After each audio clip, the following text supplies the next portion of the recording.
Irv, what's up with Wilson? What's going on here? Listen, now, and you guys hear it all the time, and I love it. I really do. When after they win a game, they go in the locker room, they say, you can't win a game in the first quarter. You can't win it in the second quarter. You can't win it in the third. You can win it in the fourth. And I know Russell Wilson only has 4 touchdowns in the last 4 games, but today starts the fourth quarter of the season. Russell Wilson, 29 TDs in the fourth quarter since 2017, most in the NFL. So trust me, they've taken out DK Metcalf. You know, he leads the league right now in receiving yards against the Giants. They will get back on track, so trust me that. Russell Wilson was just going for that MVP. He's going to settle down now and play Russell Wilson football. Yeah, he was playing beyond MVP football at the beginning of the season, and you're right. I think he just felt like he was everything for that team, and he had to do every little thing in order to win the game, but he just needs to take what the defense has given him. Every pass doesn't have to be that highlight-worthy throw that goes into the end zone that can win him the MVP award, and I think he's realizing that. You know, just take fewer sacks, throw fewer picks, take what the defense gives you, get the ball out of your hands, and the Seahawks are just going to be fine down the stretch. Yeah, Joe, you and I, because, you know, we can sit here and we say, yeah, just take what you got. Russell Wilson is saying, I got a horse, a real horse here. I got a Metcalf. I have never had a guy like this. And he's this fast. I want to try to get him the ball up the field all the time. And the Giants said, no. And people are going to start doing that. That's something Russell has to learn to deal with, too. Because now focus will be stop Metcalf. Remember, for a long time in Seattle, it was stop the run. You could handle the Doug Baldwins and the Tyler Lockett's. Now defenses are focused on stop Metcalf. So he has to be judicious with the ball and not try to force it into Metcalf. And they have to find other ways to get him the ball. Yeah, and Russell Wilson, he's a smart guy. They're watching film. They're seeing the same things that you and I are seeing, that he's just forcing it down the field to Metcalf too much. They were missing their running backs a little bit in the middle of the season. They got those guys back. That's really going to help because Russell Wilson's really at his best when they're running the football with Chris Carson and Carlos Hyde, and they're setting up the play action that happens throughout the course of a normal offense. It doesn't always have to be Russell running around, making crazy plays, escaping the rush, and chucking it deep to DK Metcalf. It can happen throughout the normal flow of the offense. But maybe try that a little bit more. He got sacked 5 times last week. He got sacked 5 times. We don't see Russell getting sacked 5 times. Russell knows how to move around and get rid of the ball. But if he's holding it, because that big horse is down there, I just want to get that horse open, then you get in some trouble. So I do believe he'll get right.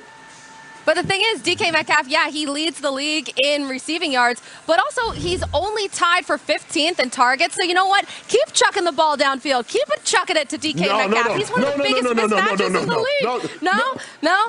Wait, a wide receiver is telling me to not throw the ball to a wide receiver? I'm telling you not to cook. I'm not saying don't cook and Russ chucking the ball cooking, but he keeps cooking big meals. Get DK Metcalf some appetizers, some dump-offs, some slants, some smoke screens. Get him some opportunities like that so that quarterback can sneak up a little bit, and now we run by him and get an easy play. All right, so mix it up a little bit. Try some smaller meals, maybe some intermittent fasting. Who knows what's going to happen? How about this? One guy who continues to roll, though, Josh Allen. The Bills quarterback threw 4 touchdowns Monday against the Niners. His 3rd game this season with 4 passing touchdowns. The Bills have won 5 of 6, and Allen's on pace to set the Bills franchise record for passer rating in a season. I can't believe I'm going to say this, but move over Jim Kelly. However, Next Gen Stats, powered by AWS, tells us Josh Allen, I know, is not perfect, guys. He is flawed. Allen has just a 74.8 passer rating under pressure this season. And who's on their schedule this week? Oh, I just checked. It's the Steelers. Pittsburgh pressures the quarterback on 39.6% of dropbacks. Call it 40. That's best in the league. TJ Watt also leads the league with 12 sacks. So, Godspeed, Josh Allen. A massive game for the Bills Sunday. We should learn a lot about both teams coming out of it. Steve, cut to it. Who you got? Steelers, Bills.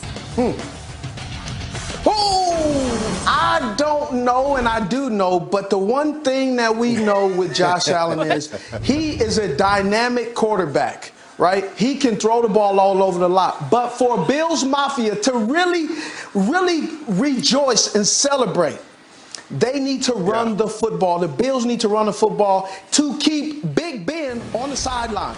And that's to eat up the clock. Because if they don't eat up the clock, let me tell you something. A disappointed Mike Tomlin team, it isn't going to be a cakewalk. And we've seen the Buffalo Bills play high and low. So I believe an angry AFC North team, this is a statement game for them. And Irv, the word you were looking for when you're talking about too much of a meal, they're called tapas. Little small dishes. Tapas. Man, you should try it sometimes. It's very good.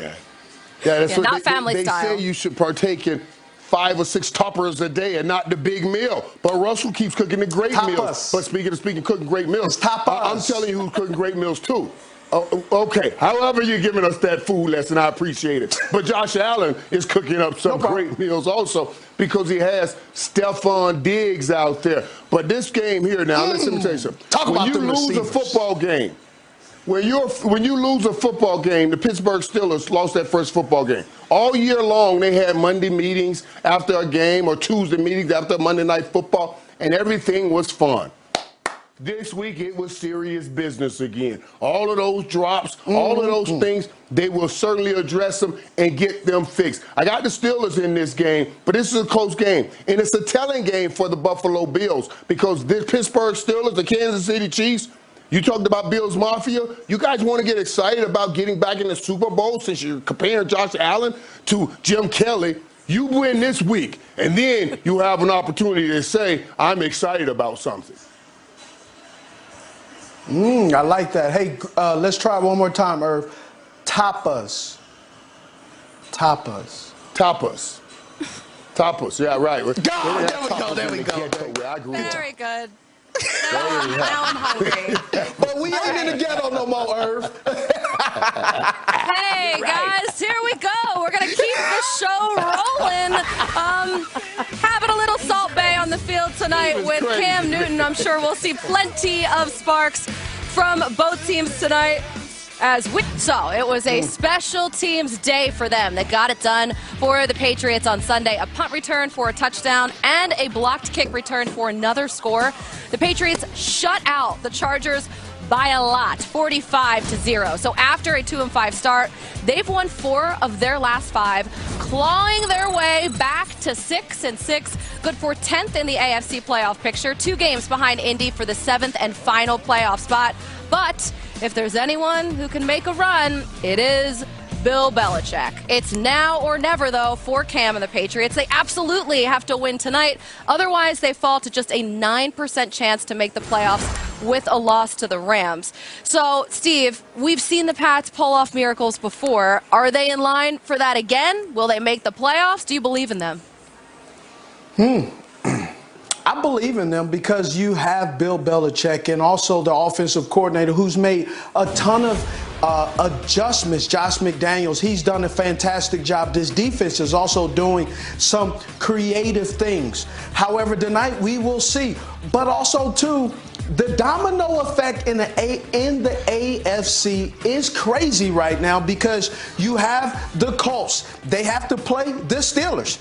The Browns also have to play the Steelers, and then they also have to play the Giants, who are surprising people. And then we also have our holiday gift basket on the line, me and Joe, with the Ravens and Browns playing Monday night. And they also have to play the Ravens have to play the Giants, too, who are sneakily beating people left and right. They're not going to the playoffs. I really don't think so. But they can play Grinch to a lot of people for the holidays, and intel that helps the New England Patriots. If they can keep that stride going, they can sneak into the playoffs. And we all know it is not a Tom Brady New England Patriots, but it's still that last guy that makes this root beer float go.